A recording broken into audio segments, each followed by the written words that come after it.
Hi friends, చాలా మంది నన్ను అడుగుతున్నారు అనమాట. ఏపీఎస్ఆర్టీసీలో నోటిఫికేషన్ వస్తుందని చెప్పారు కదండి, ఇంతవరకు ఎందుకు రాలేదు, ఇంతవరకు 10,000 ఉద్యోగాలు ఇస్తారన్నారు కదా, ఎందుకు ఇవ్వలేదని చెప్పేసి నన్ను చాలా మంది అడిగారు. అంటే నేనే చెప్పా, ఏపీఎస్ఆర్టీసీలో 10,000 నోటిఫికేషన్ గురించి అనౌన్స్మెంట్ చేశారు. నేను చెప్పాను కదా, ఖచ్చితంగా మీకు అందరికి ఉద్యోగాలు వస్తాయి, మీరు ప్రయత్నం చేయండి అని చెప్పింది నేనే. అయితే రీసెంట్ గా జరుగుతున్న పరిణామాలు బట్టి నాకు ఏమర్థమైందంటే, ఏపీఎస్ఆర్టీసీలో రానున్న ఎలక్ట్రికల్ బస్సుల మీద పూర్తిగా బాధ్యత ప్రైవేట్ సంస్థలదే కాబట్టి ఇక్కడ డ్రైవర్ కానించి, మెకానికల్ కానించి, ఇన్ కేస్ కండక్టర్ కూడా వాళ్ళే పెట్టుకుంటామని చెప్పేసి ఫినాకిల్ కంపెనీ ఏదైతే ఉందో అది కూడా అనౌన్స్మెంట్ చేసినట్టుగా ఒక వీడియో క్లిప్ కూడా నేను చూసా.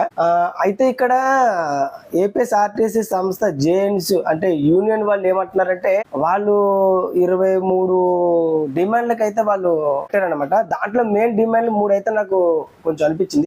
మొదటి డిమాండ్ ఏంటంటే, రానున్న ఎలక్ట్రికల్ బస్సులు రాష్ట్ర ప్రభుత్వమే, అదే విధంగా ఏపీఎస్ఆర్టీసీ సంస్థ నిర్వహించాలి.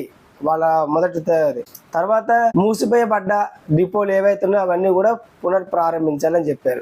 తర్వాత ఉద్యోగస్తులకి ఇంక్రిమెంట్లు, డిఏలు ఏవో ఉంటాయి కదా, పిఎఫ్లు అవన్నీ కూడా ఇచ్చేయాలని చెప్పేసి అన్నారు. అయితే నేనేమంటానంటే, ఇప్పుడు వాళ్ళు చేసిన ధర్నాకి 29 ఆటలకి 99% వాళ్ళు అంగీకరించారని చెప్పేసి న్యూస్ కూడా చూసాం. అయితే ఇక్కడ డ్రైవర్లు అలాగే కండక్టర్లు కాంట్రాక్ట్ బేస్ లో చేస్తున్నారు, ఆన్ కాల్ గా చేస్తున్న ఈ డ్రైవర్లు కానీ, ఈ కండక్టర్లు కానీ చాలా ఊపుతూ ఉన్నారు, చాలా ఆశతో ఉన్నారు. అంటే ఏంటి, మాకు జాబ్లు వస్తాయి, రిక్రూట్మెంట్ తీసుకుంటారు, మాకు అందరికి కూడా జాబ్లు వచ్చేస్తాయని వాళ్ళందరూ ఎదురు చూస్తున్నారు. వాళ్ళందరూ ఎదురు చూడడంలో తప్పలేదు, కానీ రావు. నేను చెప్తున్నా, రావు. 100కి 100% రావు. ఎలాగో నేను చెప్తా, వినండి.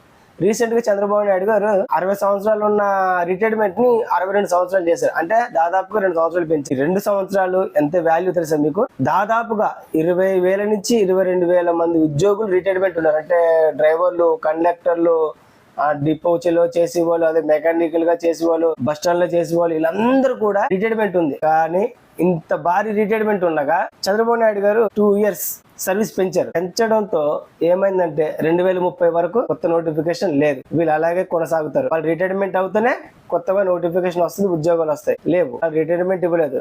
ఇప్పటి వరకు ఇస్తారన్న 10,000 ఉద్యోగాల గురించి, నోటిఫికేషన్ గురించి కూడా మాట్లాడతారు. ఇన్ కేస్ ఒకవేళ 10,000 ఉద్యోగాల నోటిఫికేషన్ ఇవ్వాలంటే అది ఏదో పేపర్ ఇచ్చేస్తే అవేది కాదు, గవర్నమెంట్ ఉద్యోగం అంటే ఒక మామిడి చెట్టు కింద కూర్చొని దానికి కాసే పళ్ళు తింటా ఉన్నట్టు లెక్క. నువ్వు తింటావు, నీ కొడుకు తింటాడు, నీ మనవడు తింటాడు, నీ మనవడు కూడా తింటాడు. ఇది నేను అన్న విషయం కాదు, సాక్షాత్తు ఆంధ్రప్రదేశ్ హైకోర్టు అంది. కారుణ్య నియామకాల కింద 3 తరాల వాళ్ళు ఒకే ఉద్యోగం ఎలా కొనసాగిస్తారు మీరు అని చెప్పేసి కారుణ్య నియామకాల గురించి హైకోర్టే చాలా సీరియస్ గా మాట్లాడింది. దీని గురించి వాళ్ళు సెటిల్లా, వీళ్ళు సెటిల్ కాదా, ఇవి చూసుకొని వాళ్ళు సెటిల్ అయితే పంపించేయండి అని చెప్పారు. దీంట్లో కొత్త ట్విస్ట్ ఏంటి తెలుసా, ఆ ఉద్యోగాన్ని కొడుకు గవర్నమెంట్ ఉద్యోగం అయి ఉంటే ఆ తండ్రి ఉద్యోగాన్ని వేరే వాళ్ళకి కూడా ఇచ్చారంట. అంటే వాళ్ళ చుట్టాలకి ఇచ్చారంట. ఇలాంటి అన్ని హైకోర్టు దృష్టికి వెళ్ళిన తర్వాత కారుణ్య నియామకాల గురించి చాలా స్ట్రాంగ్ గా మాట్లాడింది హైకోర్టు. ఇలాంటివన్నీ చాలా ఉంటాయి, అన్ని ఎవరు పడతారు చెప్పరు. ఎందుకంటే గవర్నమెంట్ ఎంప్లాయీస్ ముందే చెప్పరు. ఏదైనా మాట్లాడితే వాళ్ళు ఉద్యోగం గవర్నమెంట్ ఎంప్లాయీస్ కాబట్టి వాళ్ళు మాట్లాడడానికి ఉండదు. మరి మన అలా కాదు కదా, మన గవర్నమెంట్ ఉద్యోగం కాదు, మన జస్ట్ డ్రైవర్ లేదా ఫార్మింగ్ చేసుకుంటా. ఇప్పుడు నన్ను చేసేది ఏముంటుంది, నా మీద చాలా మంది కోపంగా ఉంటారు, నా మీద మా కండక్టర్లు కానీ, డ్రైవర్లు కానీ. నాతో కొంతమంది ఫోటో తీయడానికే భయపడతారు. ఎందుకనంటే యూనియన్ వాళ్ళు నీ గురించి చాలా టఫ్ గా మాట్లాడతారు, చాలా సీరియస్ గా ఉన్నారని.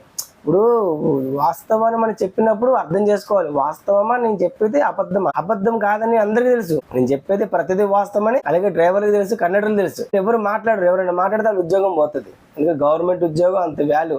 ప్రతి ఒక్కరు బయటకు వచ్చి ఈ దరిద్రమైన ఉద్యోగం నేను చేయలేని అంటాడు. కానీ పొద్దున్న లేతే 6 గంటలు రెడీ అయిపోయి డ్యూటీకి వచ్చేస్తాడు. ఎందుకు వస్తాడు? గవర్నమెంట్ ఉద్యోగం, అన్ని స్పెషలిస్ట్ వాళ్ళకు ఉంటాయి.